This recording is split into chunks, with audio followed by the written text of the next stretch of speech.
शायद वह बहुत परेशान थी। उसकी काँपती हुई आवाज़ और उसके चेहरे का मुरझायापन कार्तिक बखूबी समझ रहा था, बस स्वीकारना नहीं चाहता था। "तू पागल हो गई है, ये कैसी बातें कर रही है?" कहकर कार्तिक ने उसके हाथ से सिंदूर और मंगलसूत्र को लेकर टेबल पर रख दिया। "माँ और भाई मेरे लिए लड़का देख रहे हैं। मैं सत्यम जी के बगैर नहीं रह पाऊंगी। उससे बेहतर कोई और लड़का मुझे मिलेगा क्या? फिर किसी अजनबी से शादी करूं, इससे तो अच्छा तुझसे कर लूं।" कहकर प्रीति कार्तिक के हाथ को पकड़ लेती है।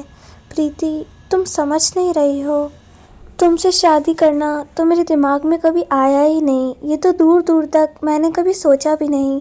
कार्तिक उसको समझाते हुए कहता है। "तो फिर मेरे और सत्यम जी की शादी से तुझे क्या एतराज़ है? तू समझ नहीं रही है, सबसे ज़्यादा हमारा रिश्ता बर्बाद होगा। इसमें तेरी भाभी है, ये मत कर। तेरी भाभी है, वह मत कर। तेरी भाभी है, तुम यह नहीं बोल सकते। तेरी भाभी है, इसकी पैर छू, इसकी इज्जत कर।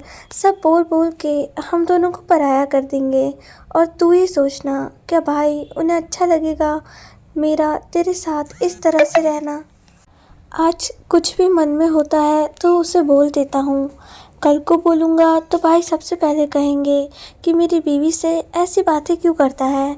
और अगर मैं ना बोलूँ तो अगर मैं ये कहूँ कि मैं वादा करता हूँ कि तुम दोनों के रिश्ते के बीच में कभी नहीं आऊँगा, मैं कभी नहीं कहूँगा कि तू उसे अपनी भाभी ही समझ।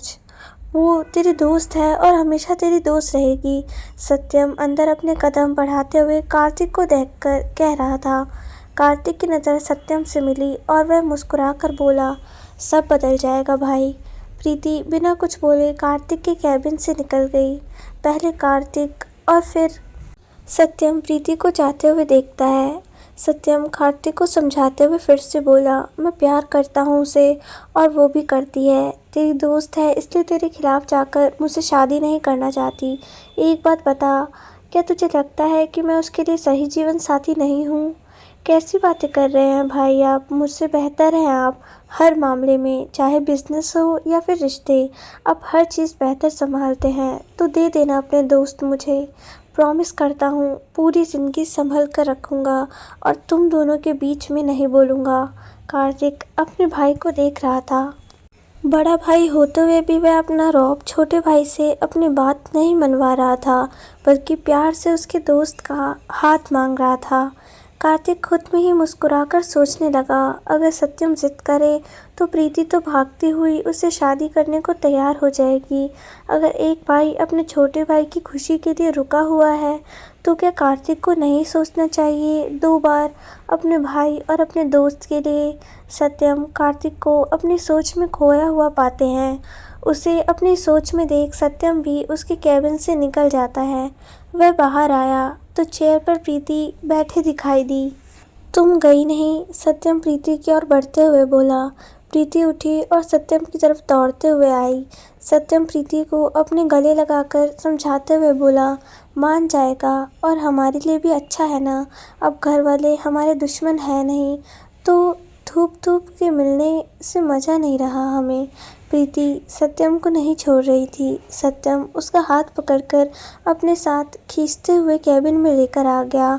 "अगर कार्तिक नहीं माना तो हम क्या करेंगे?" प्रीति सत्यम को देखते हुए बोली। "वह मान जाएगा, आजकल में हाँ कह देगा।" प्रीति सत्यम के पास जाकर बोली। सच्ची में सत्यम खींचकर उसे अपनी चेयर पर बिठाते हुए बोला, उसे थोड़ा एक्सेप्ट करने में वक्त लग रहा है।" कार्तिक किसी काम से सत्यम के कैबिन में आया। डोर नॉक करने पर सत्यम अंदर आने के लिए कहा। "भाई" कहते हुए कार्तिक की आवाज़ यहीं रुक गई, क्योंकि सामने सोफे पर प्रीति बैठी हुई थी। सत्यम को देखते ही प्रीति अपनी गर्दन झुका लेती है। "तुम तो चली गई थी ना?" कार्तिक बोला। "सत्यम जी से बात करनी थी," प्रीति ने धीरे से कहा।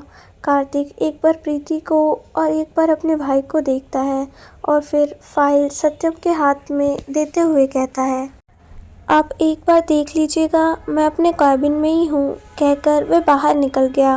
प्रीति सत्यम को देखते हुए बोली, "फिर से गुब्बारे की तरह मुंह फूल गया?" बोलकर प्रीति कार्तिक के पीछे बाहर तक भागी। "कार्तिक, कार्तिक सुन ना।" कार्तिक बिना कुछ बोले आगे आगे चला जा रहा था। प्रीति तेजी से चलकर कार्तिक के आगे आकर खड़ी हो गई।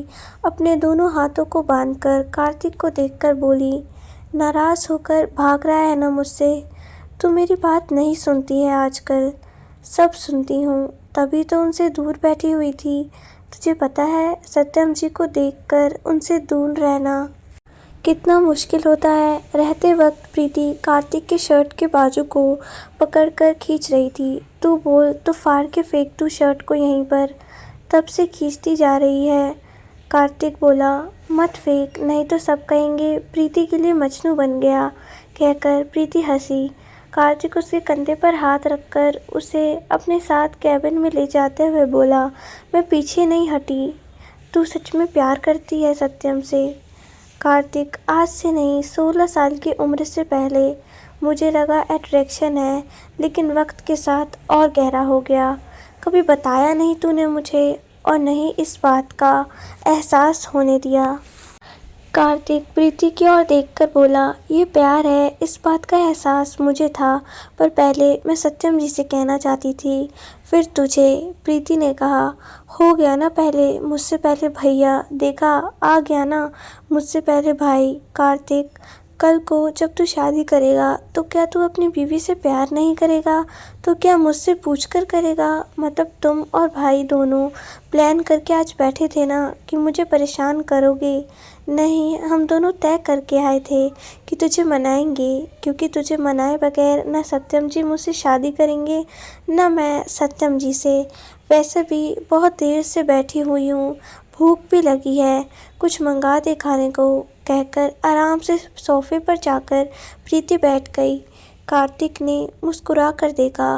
कार्तिक ने हंसकर अपनी गर्दन नाव में हिलाते हुए पियोन को बुलाकर प्रीति के लिए कुछ खाने को मंगवाता है। शाम को जब कार्तिक घर आया तो प्रीति भी घर आई। शाम को जब कार्तिक घर आया तो प्रीति को अपने साथ लेकर आया था। सभी चाय नाश्ता करते हुए इस वक्त घर में ही बैठे थे। तभी पीछे से सत्यम भी अंदर आया। प्रीति और सत्यम ने एक दूसरे को देखकर मुस्कुराकर सत्यम आंखों से कुछ इशारा करके अपने कमरे की तरफ चला गया। कार्तिक अपने कमरे में जाकर फ्रेश होकर आता है तो देखता है प्रीति वहाँ मौजूद नहीं थी। वह हॉल में आकर बैठा और बोला, मुझे आप सबसे कुछ बात करनी है। सभी घरवाले जो कि इस वक्त शाम का स्नैक्स एंजॉय कर रहे थे, कार्तिक की ओर देखने लगते हैं। तब तक सत्यम के कमरे से प्रीति भी निकलकर हॉल में आकर बैठी है। कार्तिक प्रीति को घूर कर देखने लगा तो प्रीति ने आंखों में उसे सॉरी कहकर आंखों से रिक्वेस्ट किया, उससे क्यों नाराज़ हो रहे हो? कार्तिक सत्यम के कमरे की ओर देखता है तो सत्यम भी इस वक्त तक चेंज कर बाहर आ गया था। मुझे हमेशा यही लगता था, अभी भी लगता है। मैं प्रीति और भैया की शादी के लिए अगेंस्ट नहीं हूँ, लेकिन मैं एक बात बहुत ही साफ लफ्ज़ों में कहना चाहता हूँ। मुझे कभी कोई ये नहीं कहेगा कि ये मेरी भाभी है तो मुझे इसके साथ ऐसा नहीं करना, ऐसे बिहेव नहीं करना, ये नहीं बोलना, ऐसा नहीं हो सकता। इसके पैर छू, मैं प्रीति के साथ जैसा था मैं बिल्कुल वैसा ही रहूँगा, और मुझे उम्मीद है कि आप में से कोई भी इस बात पर सवाल नहीं खड़े करेगी। कहते हुए उसकी कार्तिक की नज़र सत्यम पर आकर रुक गई। सत्यम अब तक कार्तिक की बात सुनते हुए खड़ा था। सीता देवी बोली, बेटा हम ऐसे भी तुम दोनों की दोस्ती को बचपन से देखते आए हैं, तो किसी को क्यों एतराज़ होगा तुम्हारी दोस्ती से? दोस्ती से नहीं माँ, रिश्ते से। क्योंकि अब तक अगर मैं कुछ कह रहा था, उससे लड़ता था, तो वो मेरी दोस्त थी। इस नाते से शायद आप में से कोई कुछ नहीं कहता था, लेकिन अब क्योंकि मेरी भाभी बन जाएगी तो मैं कुछ कहूँ तो इस बात से किसी को बुरा नहीं लगना चाहिए। कहते हुए कार्तिक ने एक बार फिर से सत्यम की ओर देखा। सत्यम वहाँ रखे हुए प्लेट में से एक बिस्किट उठाकर खाते हुए बोला, ये तेरी नज़र है, हर बात करने के बाद मुझ पर ही आकर क्यों रुक जाती है? क्योंकि आप उसके लिए मुझसे ज़्यादा इम्पोर्टेंट हो गए हो। कहकर कार्तिक ने नाराज़गी से प्रीति की ओर देखा। कार्तिक, रिश्ते हमारी ज़िंदगी में आते जाते रहते हैं, बनते रहते हैं, और कोई रिश्ता बन जाने से पुराने रिश्ते नहीं टूटते। आज अगर प्रीति शादी कर रही है तो कल को तुम्हारी भी शादी होगी। मैंने पहले भी कहा था, घर वालों के सामने एक बार फिर से कह रहा हूँ, तुम्हारी दोस्ती है और हमेशा रहेगी। ठीक है, फिर तो मुझे और कोई एतराज़ नहीं। प्रीति उठकर कार्तिक के गले लगाते हुए बोली, मुझे पता था तू ज़रूर मान जाएगा। अच्छा, इसलिए तो पीछे नहीं हट रही थी, कार्तिक ने कहा तो प्रीति ने अपना मुंह बनाया। कार्तिक उसके बालों को खींचते हुए बोला, मेरे लिए काफ़ी लेकर आ।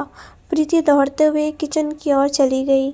फ्लैशबैक खत्म, कहानी वर्तमान में। प्रीति अपनी कहानी नंदिनी और रिंकी को बताते हुए उन दिनों की यादों में खो चुकी थी। नंदिनी प्रीति के हाथ रखते हुए बोली, आपकी दोस्ती बहुत अच्छी है, कार्तिक गलत नहीं था। नंदिनी, जब रिश्ते बन जाते हैं तो चेंजेस आ जाती है दोस्ती में। मेरी शादी के बाद तो हमारी दोस्ती में कोई बदलाव नहीं आया, लेकिन कार्तिक की शादी के बाद बहुत सारी चीज़ें बदल गई। एक पल तो ऐसा आया था कि मैं और सत्यम इस घर से जाने का फैसला बना कर चुके थे। ऐसा क्या हुआ था भाभी? रिंकी बोली। रंभा को हमारे बीच की दोस्ती में कुछ गंदगी नज़र आ गई थी और वो इन सब को मुद्दा बनकर आए दिन घर में कुछ न कुछ बवाल खड़ा करती रहती थी। इसलिए मैं और कार्तिक एक दूसरे से लगभग बातें करना बंद कर चुके थे। लगभग 1 साल तक हमारे बीच में नामात्र बातें हुआ करती थी, लेकिन इन सब के बाद भी कार्तिक और रंभा का रिश्ता नहीं बच पाया। प्रीति कुछ पल के लिए खामोश रही, फिर नन्ही के हाथ को अपने हाथ में लेकर बोली, हम दोनों बचपन से साथ रहे हैं, इसलिए थोड़ी क्लोज रहे हैं, लेकिन इस रिश्ते में कुछ ऐसा नहीं है जो गलत है। कार्तिक को कभी गलत मत समझना। नन्ही प्रीति की बात सुनकर मुस्कुरा देती है। उन तीनों ने दूसरी तरफ देखा। सारे घर वाले चले गए थे, कोई भी इस वक्त गार्डन एरिया में मौजूद नहीं था। नन्ही बोली, हम अपनी कहानियों में इतने खो गए कि सारे घर वाले जाकर साथ में सो भी चुके हैं। तीनों उठकर एक दूसरे को गुड नाइट कहकर अपने अपने कमरे की ओर चली जाती हैं। प्रीति अपने कमरे में आए तो सत्यम उस वक्त गैलरी में किसी से फ़ोन पर बात कर रहा था। प्रीति ने उसे देखा तो उसकी तरफ बढ़कर उसे लिपटकर उसके पीठ पर अपने सर को रखकर अपने हाथों को उसके सीने पर लपेट लेती है। सत्यम ये महसूस करते ही कि प्रीति आ गई है, उसके हाथों पर अपना हाथ रखकर उसे अपने पीठ के पीछे से अपने आगे करके अपने सीने से लगाते हुए उसके माथे को चूमता है। वह अभी किसी से फ़ोन पर बात कर रहा था। प्रीति यूं ही उसके सीने से लगे उसके बात के ख़त्म होने का इंतज़ार कर रही थी। 2 मिनट बीतते जा रहे थे पर सत्यम की बातें ख़त्म ही नहीं हो रही थी। प्रीति ने अपनी गर्दन ऊपर करके देखा। सत्यम आंखों से 1 मिनट का इशारा करते हुए अपनी बात को कंटिन्यू करता है। प्रीति फिर से कुछ पल के लिए यूं ही सत्यम के सीने पर अपने सर को रखे रेलिंग से टिककर खड़ी हो जाती है। अब लगभग 4 से 5 मिनट हो चुके होंगे। ना तो सत्यम की बातें ख़त्म हो रही थी, ना ही सत्यम उसे अटेंशन दे रहा था। प्रीति ने सत्यम को छोड़ और आगे बढ़ने के लिए जैसे ही कदम बढ़ाया, सत्यम उसका हाथ पकड़कर उसे अपने करीब खींचता है और अपने फ़ोन को अपने कान से हटाकर बोला, मैं तुमसे वादा करता हूँ, अभी थोड़ा बिज़ी हूँ, कुछ अर्जेंट काम याद आ गया है, ठीक है, कहकर उसने फ़ोन कट किया। नाराज़ होकर भाग रही हो मुझसे? सत्यम उसे अपने नज़दीक खींचते हुए बोला। प्रीति कुछ न बोल अपने चेहरे को सत्यम के सीने में छुपाकर वहाँ पर खड़ी हो गई अपनी देवरानियों से बात। ऐसी क्या बातें कर रही थी, इतना वक्त लग गया? सत्यम उसके बालों में उंगली से सहलाते हुए बोला, मैं उन्हें हमारी लव स्टोरी बता रही थी, कहकर प्रीति ने सत्यम के सीने से अपना सर उठाया और सत्यम की आंखों में देखा। सत्यम अपने एक हाथ से प्रीति को अपनी तरफ पकड़ते हुए था तो दूसरे हाथ से उसके चेहरे को सहलाते हुए बोला, तभी आज टाइम का होश नहीं था मैडम को। प्रीति उसकी बात सुनकर मुस्कुरा दी। अच्छा, तभी आज चेहरे पे लाली है। उन्हें बताया कि किस तरह 4 बजे मिलने का बोल 6 बजे आती थी, मुझे कितना परेशान करती थी। कार्तिक से छुपकर आना पड़ता था, इसलिए लेट होती थी मैं। और ये सब नहीं बताया क्योंकि ये हमारी बातें हैं, इसे मैं किसी के साथ बांट नहीं सकती। सत्यम उसे गोद में उठा अंदर आते हुए बोला, इतनी पॉजेसिव, आई लाइक इट। कहकर सत्यम ने प्रीति के गालों को चूमा। प्रीति सत्यम को रिटर्न कस करके बोली, आज मज़ा आया कार्तिक को डांट खाते देख। प्रीति की बात पे सत्यम भी हंस पड़ा। उसे बेड पर बैठाते हुए बोला, अभी नन्ही गई होगी ना कमरे में, अब पड़ेगी बेचारी को डांट। बेड पर बैठते ही सत्यम ने प्रीति को अपने करीब खींचा तो प्रीति उसके करीब उसके कंधे पर सर रख के बोली, आज ऐसा लग रहा है जैसे कितना वक्त बीत गया, हमारे 2 बच्चे भी हो गए और इन सालों में हमें कितने करीब आ गए, तो थोड़ी सी करीबी और बढ़ा लो। कहकर सत्यम ने उसे सीने से लगा लिया। कार्तिक का कमरा नन्ही प्रीति से बात करके कमरे में आई तो उसकी कदम दरवाजे पर ही रुक गई। सामने सोफे पर कार्तिक अपने पैर पर पैर रखे राजाओं की तरह बैठा हुआ था। वह दरवाजे की ओर ही देख रहा था। कार्तिक के चेहरे पर हंसी थी। उस मुस्कुराहट को देखकर नन्ही समझ चुकी थी कि अब तक जो उसने शेरनी बनकर कार्तिक को सुनाया था, अब कार्तिक उसका बदला लेगा। अपने चेहरे पर छोटी मुस्कुराहट को सजाकर नन्ही धीरे धीरे अंदर आई। कार्तिक के हाथ में एक रिमोट था जिसे उसने प्रेस किया, दरवाज़ा धड़ाम के साथ बंद हुआ। नन्ही उसे खोलने की कोशिश करती है पर खोल नहीं पाती। कार्तिक उस रिमोट को रखते हुए कहता है, अब नहीं खुलेगा जब तक मैं ना चाहूँ। अभी कोई ज़रूरत नहीं है ना, अब तो सुबह ही कमरे से बाहर निकलना है, तभी खोल दीजिएगा। नन्ही डर को छुपाते हुए बोली। अब कार्तिक बिना किसी भाव के नन्ही को देख रहा था। आपको दूसरे कमरे में जाने के लिए बोला था ना मैंने, उसने मुस्कुराते हुए कहा। अब आप इस कमरे में रहेंगे, शायद तुम्हें पता नहीं है, घर जब से बना है यही मेरा कमरा है। वो तो तुम थी जिसे ये लगा कि मुझे मेरे सामान के साथ ही इस कमरे से बाहर निकाल दिया। नन्ही छट से मुस्कुराते हुए कार्तिक की ओर बैठे उसके सामने अपने घुटनों पर बैठकर उसके हाथ को अपने हाथों में लेते हुए बोली, मैं क्यों आपका सामान बाहर निकालूंगी, वो तो गुस्सा आ गया था ना मुझे, इसलिए। घर भी आपका है, कमरा भी आपका है, जैसे आपको रहना है रह लीजिए। नन्ही अच्छी तरह से जानती थी दरवाज़ा बंद हो चुका है और इस वक्त अगर उसने कार्तिक से पंगा लिया तो उसे बचाने के लिए कोई नहीं आ पाएगा। वैसे भी घर वाले जिस तरह से कार्तिक से डरते हैं, कार्तिक 10 लोगों के बीच में भी उसे डांट दे, कोई उसकी साइड नहीं लेगा। क्या बात है, बाहर शेरनी की तरह दहाड़ रही थी, यहाँ बिल्ली की तरह दुबक रही हो। नहीं, मैं तो चूहिया हूँ, देखिए मुझे, मैं कितनी छोटी सी हूँ। उसने अपने आप की तरफ इशारा किया। कार्तिक अंदर ही अंदर नन्ही के इस जवाब और उसकी बॉडी लैंग्वेज पर हंस रहा था, पर वह अपने चेहरे पर उस हंसी को आने नहीं दे रहा था। प्यास लगी है मुझे, कार्तिक शांत से बोला। अच्छा, मुझसे क्यों कह रहे हैं, पानी पी लीजिए। कार्तिक ने नन्ही को घूर कर देखा। क्या कहा तुमने, आपको प्यास लगी है ना, मैं आपके लिए पानी लाती हूँ, यही तो बोल रही थी। कहकर नन्ही झट से उठकर साइड टेबल पर रखे हुए जग से गिलास में पानी भरकर कार्तिक की ओर बढ़ा दिया। कार्तिक सिर्फ एक घूंट पानी पीता है और गिलास नन्ही को देखते हुए बोलता है, तो तुम चिल्लाओगी मुझ पर, डांटोगी मुझे। वह उठकर उसके करीब खड़े होते हुए बोला। इस वक्त कार्तिक नन्ही के सामने खड़ा था। नन्ही को उससे बात करने के लिए अपने सर को पूरी तरह से ऊपर करना पड़ रहा था। अब नहीं चिल्लाओ, भी सच्ची, वह तो गुस्सा आ गया था। आपने कहा था ना आप मेरे कोई नहीं, बच्चे भी मेरे कोई नहीं, तो क्या गलत कह दिया था मैंने। देखिए, आप मानो या ना मानो, मैं आपकी पत्नी हूँ और मैं चाहती हूँ कि आप यह बात मानो, और मैं तुम्हारा गुलाम तो नहीं कि जो तुम कहो वो मैं मान जाऊँ। कार्तिक झुककर उसके चेहरे के सामने अपना चेहरा रखकर खड़ा हो गया। पति अगर बात मान लेते हैं तो पत्नी के गुलाम थोड़ी ना हो जाते हैं, ऐसे तो उनके बीच का प्यार बढ़ता है ना। नन्ही बड़े भोलेपन से बोली। कार्तिक उसे अपनी नज़र छोटी करके देखते हुए बोला, तुम प्यार करना चाहती हो मुझसे। नन्ही झट से अपनी गर्दन को जाने कितनी बार हाँ में हिला देती है। पति पत्नी का प्यार पता है कैसे होता है, कार्तिक ने कहा। नन्ही कुछ सोचती है और फिर जितनी बार उसने हाँ के लिए गर्दन हिलाया था उतनी ही बार ना में गर्दन हिला देती है। अब तुम चाहती हो कि मैं तुम्हें बताऊं कि पति पत्नी का प्यार कैसा होता है। नन्ही अपनी गर्दन अब तक उठाकर कार्तिक की आंखों में देख रही थी। अब कार्तिक के कहने का मतलब समझते ही एक हिचकी के साथ उसकी आंखें कार्तिक की आंखों से मिलती है। वह चौंक कर कार्तिक की तरफ भी देखने लगती है। कार्तिक उसे कमर से पकड़कर अपने करीब खींचते हुए कहता है। कार्तिक ने अपनी गर्दन झुकाकर अपने होठों को नन्ही के गाल के पास ले जाकर बोला, तो करूँ तुम्हें किस? नन्ही कार्तिक को अपने से थोड़ा दूर धकेलते हुए बोली, मुझे नींद आ रही है, मैं सोने जाऊं? क्या हुआ, तुम्हें मेरी बीवी बनना है ना? हाँ, पर आज नहीं।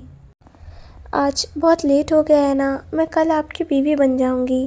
कहकर उसने ब्लैंकेट खींचा और झट से बिस्तर पर लेट गई। उसने ये इतनी जल्दी में किया था कि कार्तिक को एहसास भी नहीं हुआ।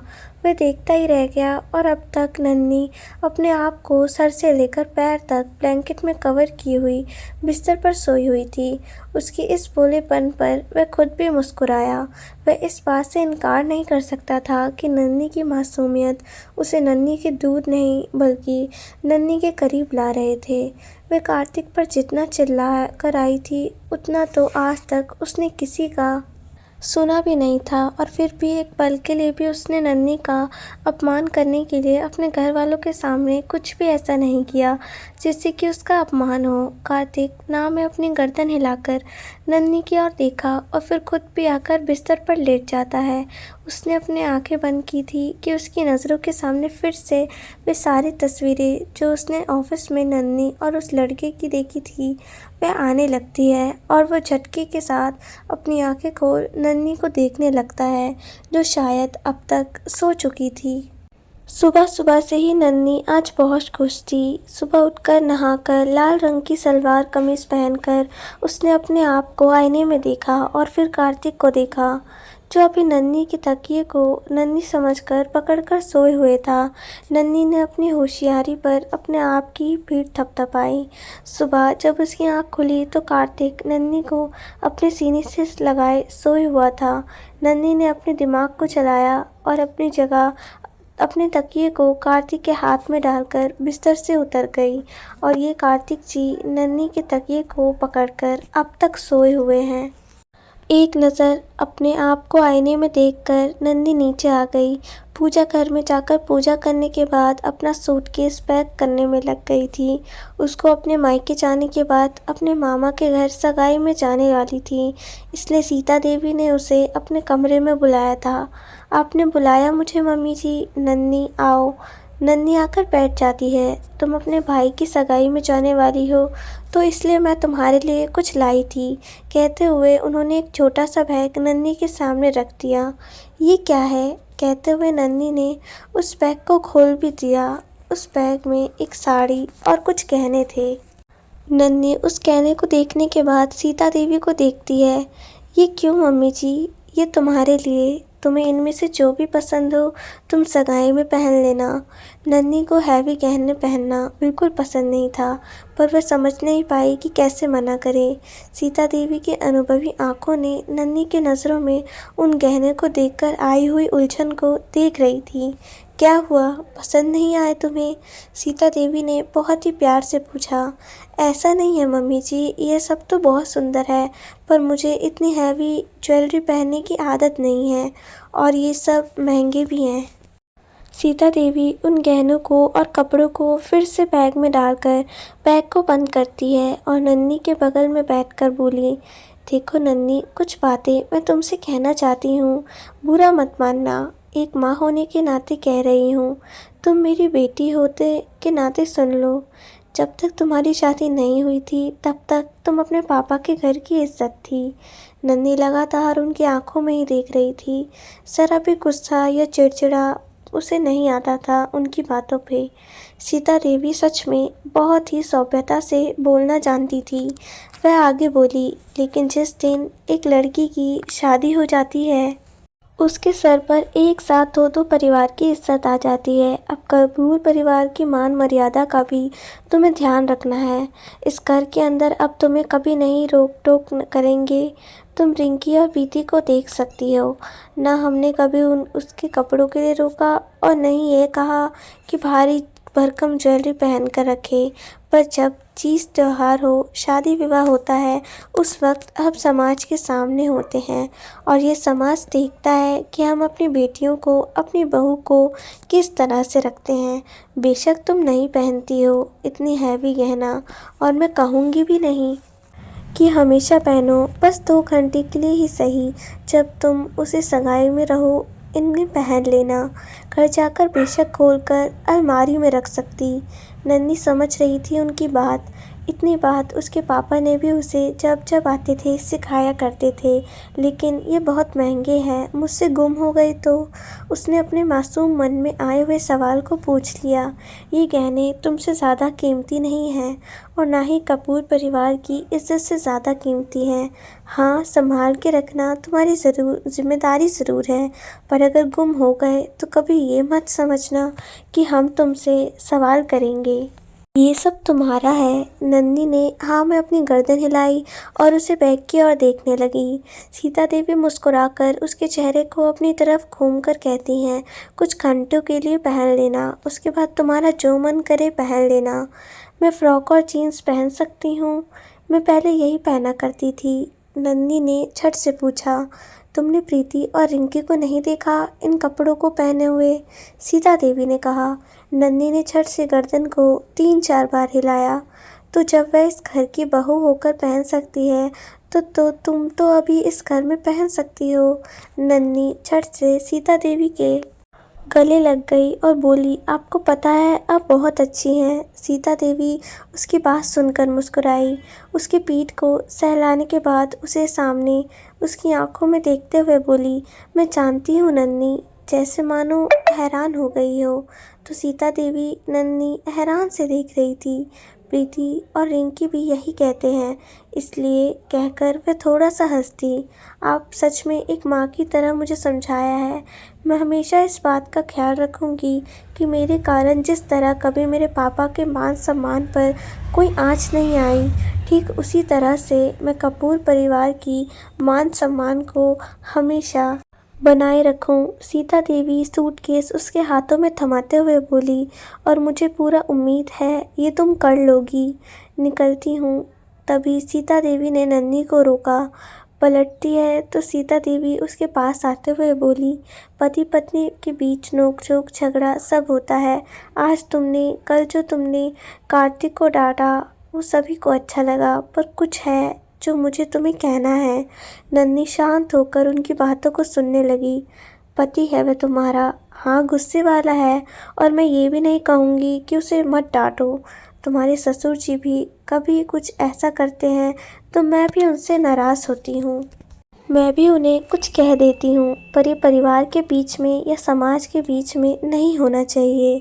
जिस तरह पति पत्नी का प्यार कमरे की 4 दीवारी के बीच में होता है, इस तरह अगर पति पत्नी की फटकार भी कमरे की 4 दीवारी में लगाए तो बहुत बेहतर होता है।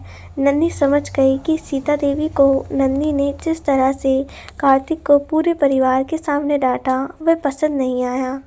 वह थोड़ी सी उदास होकर उनकी तरफ देखने लगी।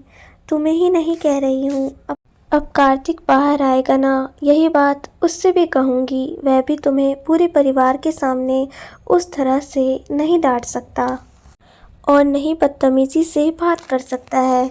पति पत्नी अगर एक दूसरे का मान सम्मान ना करे तो दूसरे भी उनका मान सम्मान नहीं करते।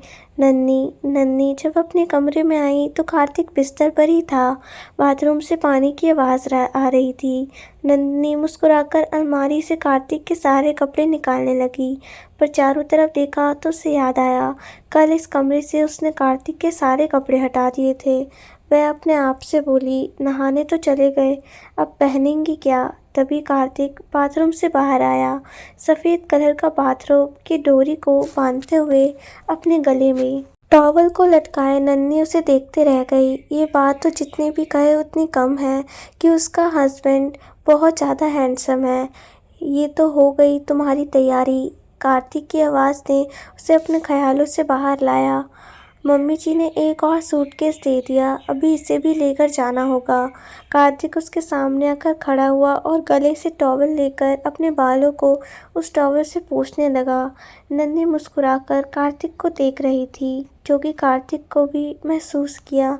वह थोड़ा सा नीचे झुका और अपने चेहरे को ज़ोर-ज़ोर से हिलाने लगा। उसके गीले बालों से अब पानी की बूंदें बरसात की तरह नन्ही के चेहरे पर फव्वारे की तरह बरस पड़े। वह अपनी आंखें बंद कर लेती है।